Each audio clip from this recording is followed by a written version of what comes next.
Hey guys, look, it's a readathon vlog and it's the middle of the day and not midnight when I first check in. So as I mentioned in my TBR, I actually was not home for the past couple of days. It is officially day 2 of the readathon. You've missed day 1 completely, and it is day 2 at about 3:45 in the afternoon. So that's how much time you've missed.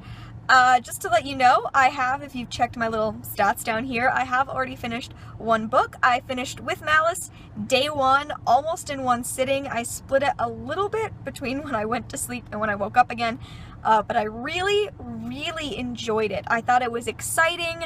I thought it was fun. I don't think it was a life-changing thriller, but I just thoroughly enjoyed it, and so I'm really glad that I got to read that. Plus it checks a NetGalley book off my list, so that will make NetGalley and my NetGalley statistics happier with me. I am currently just about to drive home from my friend's house, so I just stopped at a McDonald's to get a drink, and I'm about to go get on the freeway and drive home again, but I did start reading Silver Linings Playbook by Matthew Quick. I'm about 30 pages in, and that's all, but I'm really enjoying the way it's written so far, and I think it'll go pretty fast, so I need to read another 150 pages of this today, and then I'll be all set and on track again. So I'm going to drive home now. New vlogging location because I just rearranged my whole room and I have a chair now to read on, which is so exciting. My whole room is new, got a bigger bed, everything's beautiful, and I'm very excited about it. Just had to share that. However, reorganizing my room took up time, so I did not read quite enough of Silver Linings Playbook. I'm on page 115-ish, and I'm really liking it still, but should have been a little bit further. And I'm just gonna have to be okay with that, because I also finally just started watching Orange is the New Black today, and wow, a lot happens in episode 1. I'm gonna be binging the show this week too, besides trying to read all these books, so yeah, I have a lot to do. I'm going to sit here for another little while though, in my fancy new reading chair. It rocks. Like, literally it rocks. And I'm going to read a little bit more of this book before I go to sleep. So yes, very excited and very happy about the way my room looks. I just filmed a video, so I thought maybe I should also just check in too. I read a bunch last night, but I haven't read anything yet today.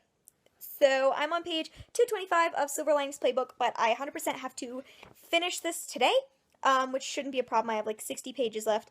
And then I think I'm going to read my Much Ado About Nothing manga, because I can get through that quickly, and that'll kind of make up for time. However, I do have to edit this video, and I think it's going to take me a bit longer because I have a bunch of clips to put together, and also I'm going to see Now You See Me Too with my sister tonight, so that's going to take up a couple of hours, but I'm excited. I'm really enjoying this book so far. I've just been thoroughly enjoying it, and I've definitely been able to separate it from the movie in my head, and that's making me really happy. But I need to film a couple more clips for my video, and then I have to edit, I have to read, I have to go to a movie. It's a lot.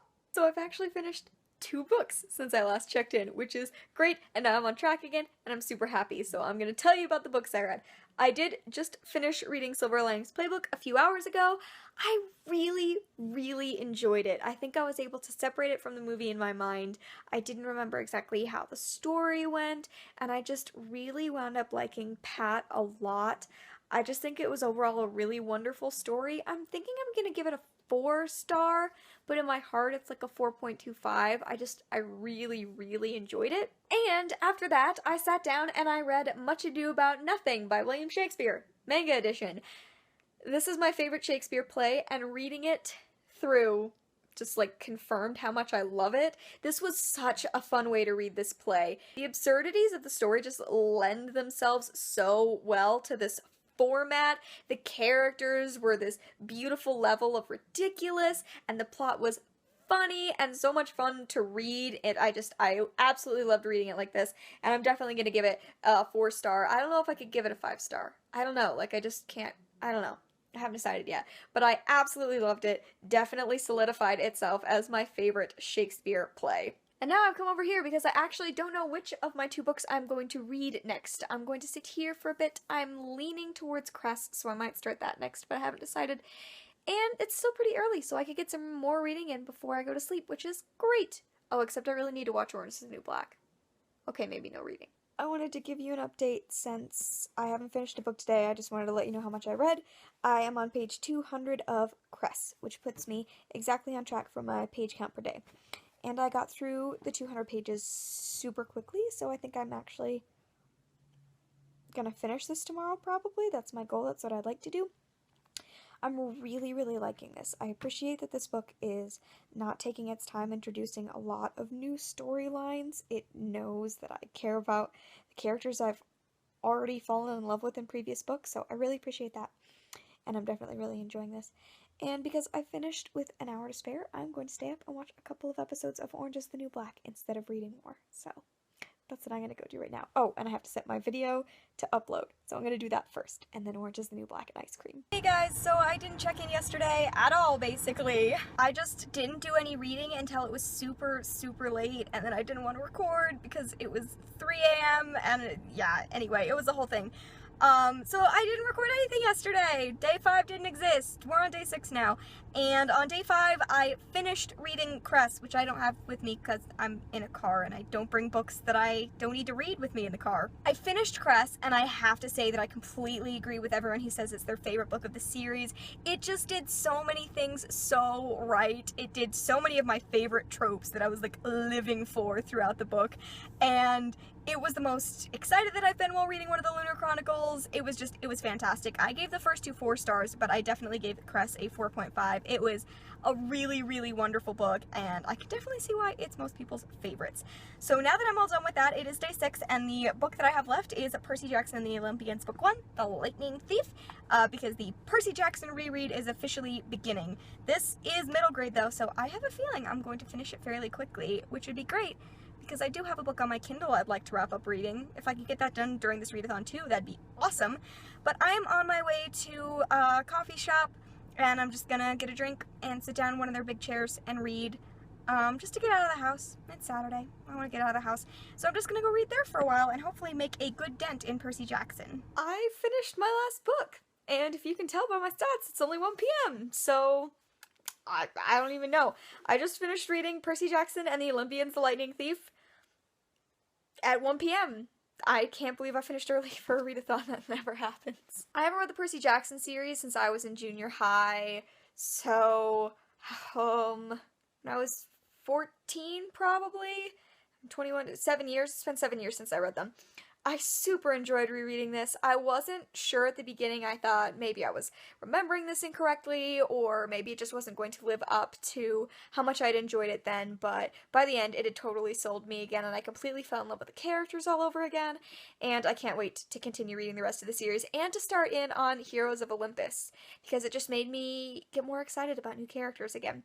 So I definitely maintain the 4 stars that I gave this book way back in junior high. I still think that it lives up to that, and that's my last book for the readathon. So I've decided that since I have time, why not fit in a couple of extra things? The next thing I'm going to pick up is this little black classic. It is the Brothers Grimm, the robber Bridegroom. These are very, very tiny books if you don't know what little black classics are, and I just figured, I haven't read one of these in a while. Actually, the last time I read one was during a readathon. So I'm going to read this real fast, and then I have a book on my Kindle that I really need to finish, so maybe I'll finish that up too. Let's just read all day. Okay, so TBR Takedown 4.0 is over, and I read a lot, and I just want to kind of go over everything that I read, kind of wrap up all the stuff that you've been hearing for the rest of this video, give you my final ratings and reviews and such, so let's just do that. By the end of this readathon, I had finished 6 books, which I am super proud of, and I think that this was probably my best readathon yet, honestly, both in how much I read and how much I really enjoyed everything that I read. So let's talk about that. The first thing that I read for TBR Takedown was With Malice by Eileen Cook. This book has now come out, I believe, but I read it as a NetGalley copy, so it was a review copy, but opinions are my own. This was a fantastic thriller about this girl who wakes up and she has no memory of the last 6 weeks of her life, but apparently she had been on a vacation in Italy and she was in a car crash, and people are telling her a lot of things that she doesn't know how to believe. It is about an unreliable narrator and putting together a mystery. Alternating chapters are full of interviews from characters we never get to meet, but they're like police interviews, comments sections on websites, so it is a slight alternative format, not the whole book, but some of it is, and overall I just thoroughly enjoyed it. It didn't change my life, but I thought it was fun. I would definitely read it again and pass it on to more people, and I gave it 4 out of 5 stars. After With Malice, I read Silver Linings Playbook by Matthew Quick, which made me so happy. I have wanted to read this book for so long, which is why it was my my challenge book for On TBR the Longest. Yeah. This book follows a guy named Pat shortly after he gets out of a psychiatric hospital, and I believe, although it doesn't say it directly in the book, I believe Pat is bipolar. Basically, when he gets out of this psychiatric hospital, things around him seem different and not as they should be. People won't talk about his estranged wife, and it seems like he has lost a good deal of time because they are talking about the fact that a lot more time has gone by that he was in the psychiatric hospital than he thinks had gone by. And it is his new goal in life to get physically fit and to read a lot of books, and he thinks that if he does all of this, then he will get his wife back. And the main reason for this is because he has come to believe that his life is a movie that is being produced by God, and so at some point at the end, he's going to have to come out on top. This was a fascinating book and such an interesting look into a character like Pat. I thoroughly enjoyed it. I flew through it. The writing was so interesting and it made me connect to Pat so much more than I remember connecting to him in the movie. Although he spoils so many classic novels. That's like the point, but there was one that I had to be like, I'm just gonna have to miss this because I want to read this book at some point, and I had to skip past that. Anyway, it was just a wonderful, wonderful book. I thoroughly enjoyed it. I gave it a 4-star, but it's probably like a 4.25. I just thought it was a wonderful book. After that, I read Much Ado About Nothing, and this is by William Shakespeare. It is from Manga Shakespeare, which is a collection of Shakespeare plays that are turned into manga. It just translated so well to be manga. Especially the villain, Don John. He's just this sort of mopey, sad guy, and the way he's portrayed in this is beautiful. After I finished this, I resisted for one day before I went and watched the David Tennant, Catherine Tate Much Ado About Nothing, because it's my favorite version, and this wouldn't leave me, and I had to watch it, so one day that I resisted. But overall, I also gave this 4 stars. Then I read Cress by Marissa Meyer. This is book 3 in the Lunar Chronicles. This was easily my favorite in the series so far. I liked Cinder, and then I liked Scarlet, but I think it took a little too long to get to the characters and the story I was interested in. This did not do that. It jumped right in, it threw me into the action, and it did so many things right. I loved every single character and the plot. It was wonderful. I gave this book 4.5 out of 5 stars.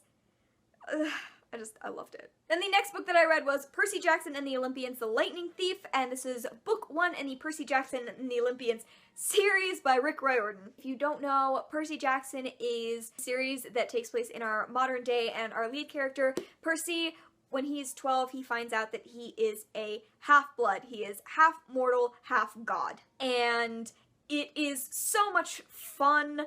I'm so glad that I'm rereading this series because I've just been reminded of how much, first of all, how much I love Annabeth. I adore Annabeth, but also how much I really like Percy as a main character. The world is fun, it is consistently hilarious while also having a great collection of characters that you really feel for constantly, and I maintain the 4 stars that I gave this way back in junior high because it was wonderful and I can't wait to continue on my reread. Then the last thing that I read, technically, for TBR Takedown was the Robber Bridegroom by the Brothers Grimm. I just decided, since I finished Percy Jackson early, to read something small that I could get through, and I read this, and I liked it. I really like the Brothers Grimm, and this was like a good collection of stories, but they just weren't my favorites overall. Like, each story was like, oh, okay, I like that one, but they weren't my favorite Grimm stories, so I wound up giving this book a 3 out of 5 stars, because I've read much better collections of Grimm's stories than this. Okay guys, there you go. Those are all of the books that I read in TBR Takedown 4.0. I hope that you enjoyed watching and seeing all the things that I read, and the fact that I kept forgetting to check in. It's kind of a disaster vlogging-wise this week, I apologize. I hope that all the rest of you who participated in TBR Takedown had a good time no matter how much you read, because it's not about how much you read, it's about if you enjoyed what you read.